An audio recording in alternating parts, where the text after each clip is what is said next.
Hello everybody, welcome back to the channel, and today we're gonna have to talk about Alien Earth, the brand new Alien TV show. So let's jump right into it.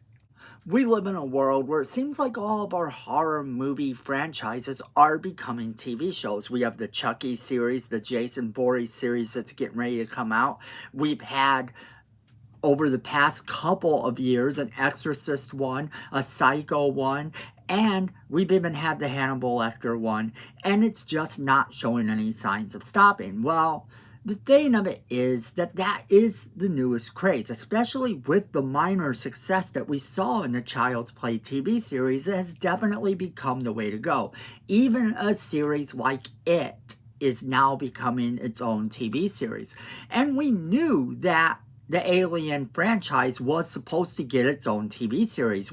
We knew that several months ago, at least, that it was a sure thing. We knew that it was coming out. We knew that it was going to be a Hulu exclusive show. Now, if you had asked anyone a few years ago if a show of the Alien franchise could have done any good at all, they probably would have told you no. However, we saw what Hulu did with Prey, which was a Predator thing. And the Predator movie that they did turned out amazing. So now we know what they can do, and people have a little bit more faith in them. Well, then Alien Romulus came out, and Alien Romulus really helped the Alien franchise. It got people more excited for it again. It got people who maybe didn't see the original movies to go and watch them. It got people who had kind of grown away from the franchise due to past movies to check it out again. In other words, it got that excitement level back up. All we needed to see from this little teaser trailer to keep that hype going was the Earth reflected in a xenomorph's face. That's all. That's essentially what you get. It's kind of a reflection on a xenomorph of the Earth. And it was brilliant. The xenomorph opens up its mouth, it's dripping blood or slobbering or something, and it looks awesome. Now, this is the description given to us about this series. The description reads, when a mysterious space vessel crash lands on Earth, a young woman and a ragtag group of tactical soldiers make a fateful discovery that puts them face to face with the planet's greatest threat. Now, the lead character is Wendy, played by Sidney Chandler. Now, it does star Timothy Olyphant, and he is pretty much the biggest name in it. And I'm sorry if I mispronounced his name, I probably did. And he is most noticeable for being in Scream 2. So, if you've seen Scream 2, you already know who he is, and he's been in several things since then. He has made quite the name for himself. But other than him, the cast is made up of relatively unknown actors. I mean, there are a few names you might recognize here and there, but overall, this is a television show, so you can't expect the star power, although we have grown accustomed as of late to seeing big name stars participate in streaming shows. I actually think it's better that this doesn't have a cast that we know extremely well, because it allows these people to be invisible to us. It allows us not to be thinking of a certain actor while we're watching their performance. In other words, we're not thinking of a role they've done before. We're not thinking, oh, this is that actor that played this role. We're thinking, this is this character. I think it allows in situations like this for us to get to know the character a little bit better than we would if it was some big name jumping into a role like this. Now, this is also set decades before the original Alien movie. I don't think they'll play too much into any of the lore. I think they kind of set them up to have their own sandbox, so I don't expect a lot of Prometheus type of vibes from the show. I expect it to kind of stay in vein of xenomorphs versus humans, and kind of be that show, which is perfectly fine with me because I honestly think that's the better way to go here. I think that trying to be too fancy with the show on a lower budget than what they would be able to do with a movie might hurt them. And even though it will probably be a higher budget show, it's still not going to be the type of budget that you would get from a mainstream blockbuster movie. They're still going to have to dial it back just a bit.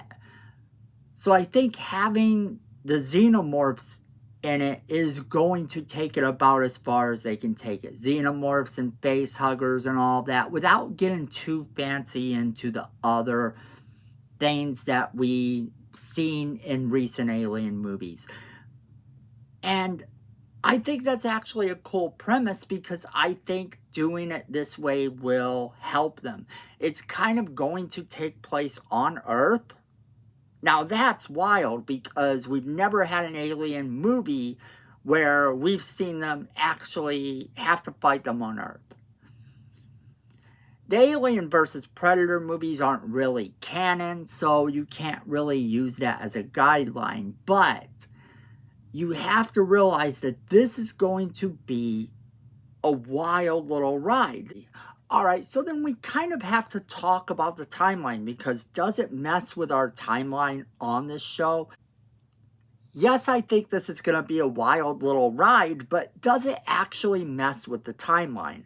Well, back in 2022, John Landgraf revealed some details about the Alien show, saying that it takes place 70 years from now on Earth. And that kind of means it takes place around 2094. Now, looking at it that way, yes, maybe it presents a little bit of a problem, but keep in mind the Alien vs. Predator movies don't actually count as canon. You also have to realize that the 2012 Prometheus movie takes place in 2093.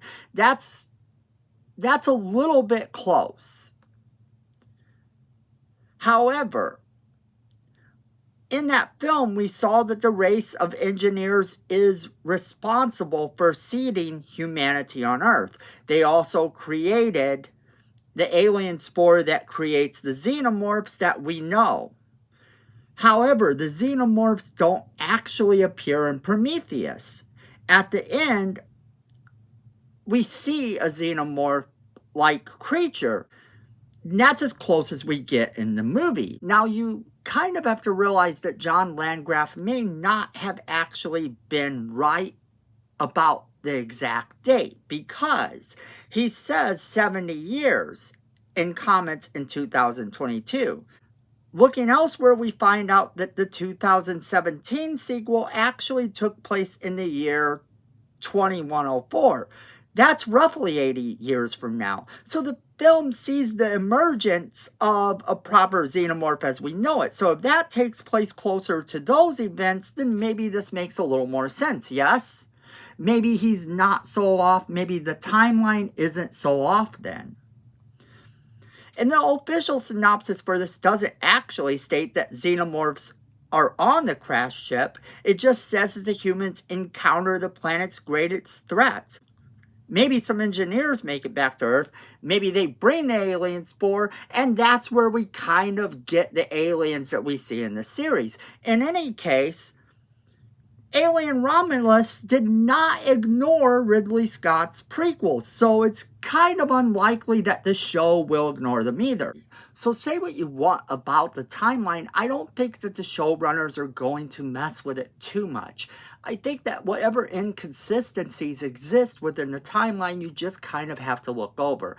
The same thing has happened to multiple franchises over the years.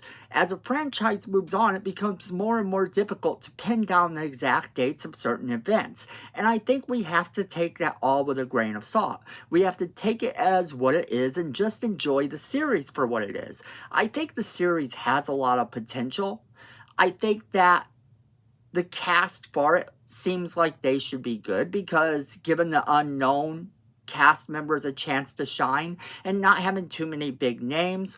Also the fact that Hulu has done amazing things, so we should be able to trust them going forward with this event, with this series.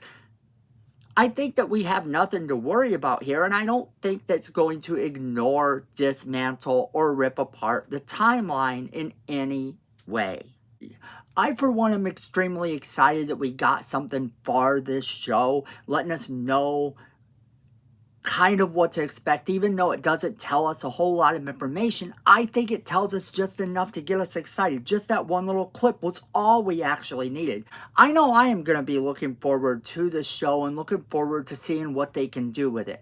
I think it's going to be amazing. I know there's not a lot of information that came out about this series thus far, but like I said, it is enough, just enough to get us all very excited about what is to come. And I think if anyone can do this series justice, it's Hulu. They have proven in the past that they could do okay with these projects. Just look at what they did with the Predator franchise. That in itself was an achievement. They have been able to take these properties and do okay with them. So if anyone's going to take this and make it a series, my faith is in Hulu to at least give us something we can look forward to. Now, with that being said, that's where I'm going to leave it off to you guys. I want to know what you guys think about this. Are you excited about the possibility of an Alien TV show? Does this premise sound okay to you? Do you think it's going to be great? Were you hoping that someone other than Hulu would do it? What do you want from this series? As always, we want to hear from you guys, so make sure you are leaving us that comment in the comment box below, letting us know what you think. Also, don't forget to share this video with all of your friends. They're definitely going to want to be a part of this conversation. Then make sure you hit that like button. It's free, it helps the channel, and we really do appreciate it. And Miko says we need more subscribers. And look at this face. You don't want to disappoint Miko, so go ahead and hit that subscribe button, hit that notification bell while you're down there so you don't miss a single video we do. Then friends, at the end of the day, I know it, you know it, and Miko knows it. Fandom is family.